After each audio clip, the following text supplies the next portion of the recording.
Yes, hello YouTubers. This is version 2 gearbox from MP5. Just drop the screw from the pistol grip.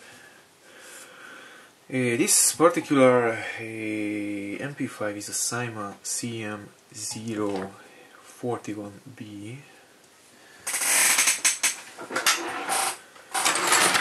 Oops. With the full stack and the RAS foregrip. I'm about to shoot some review later, but let's start with the internals. This Cyma MP5, like all MP5s with the exception of the K variants like the PTW, the very short K, and of course there are a few JG made and of course Galaxy made railed versions. They are all based on the same internals. All the bigger MP5s are based on the version 2 gearbox. The differences between an MP5 version 2 and the M4 version 2 gearbox are the trigger and the selector plate on the side, and of course the nozzle, because of the different hop-up chamber and hop-up chamber fitment. Fine thread screws are holding the gearbox shells together. The nozzle is a transparent Cyma style nozzle. The cylinder is a ported 3/4 cylinder. As you can see from the external view, I'm going to switch off the desk light because it's died. It's not going to switch on anymore.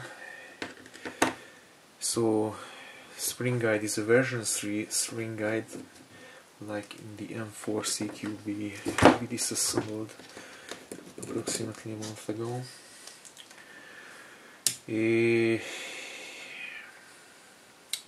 Not bearings but bushings or bushings are different from the M4s because it seems to me they are 6 mm in diameter. No, these are 7 mm. Okay, the M4 had 8 mm bushings. However, it doesn't make too much difference because in bushings diameter doesn't count, they just do their job. Unlike other version 2s, Cyma version 2s has to be disassembled with the trigger blocking mechanism screw removed, otherwise the two halves are not going to come apart.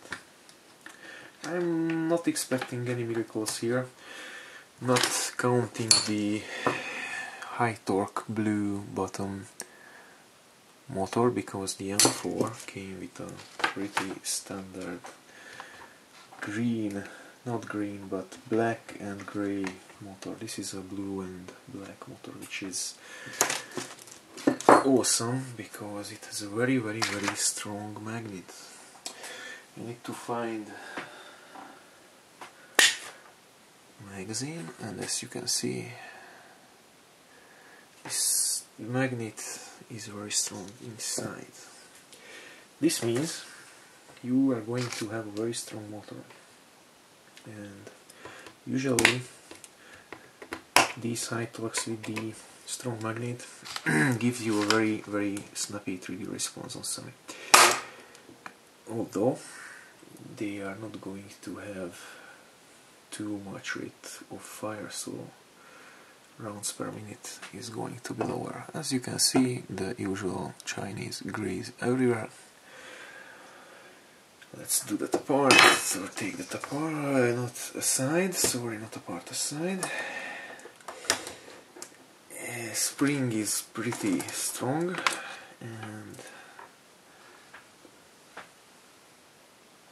it's a regular pitch spring, so nothing surprise here.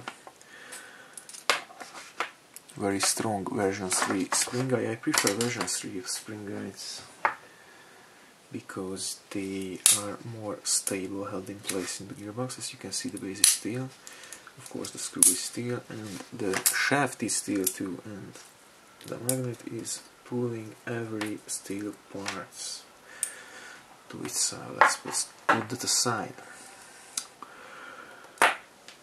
Okay,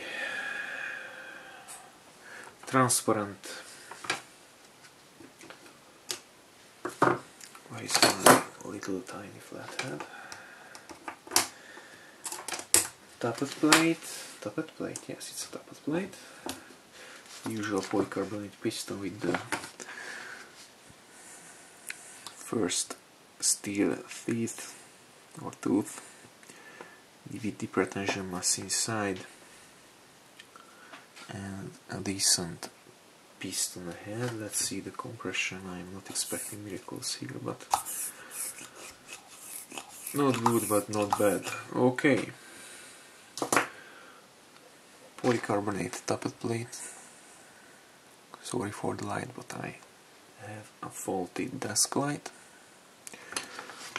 Polycarbonate nozzle, transparent.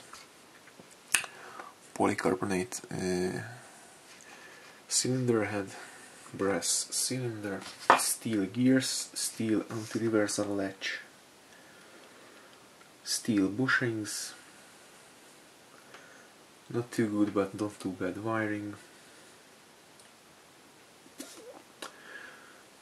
I think that's it. I need to reshim, rewire, regrease, and check the compression parts to have a little bit better compression. Let's see how it compares to the M4 nozzle. The nozzle is slightly longer than an M4 nozzle. Okay. The wiring slightly after it gets out from the gearbox, as you can see, is connected with a mini Tamiya connector. I'm going to eliminate that to have a slightly better voltage or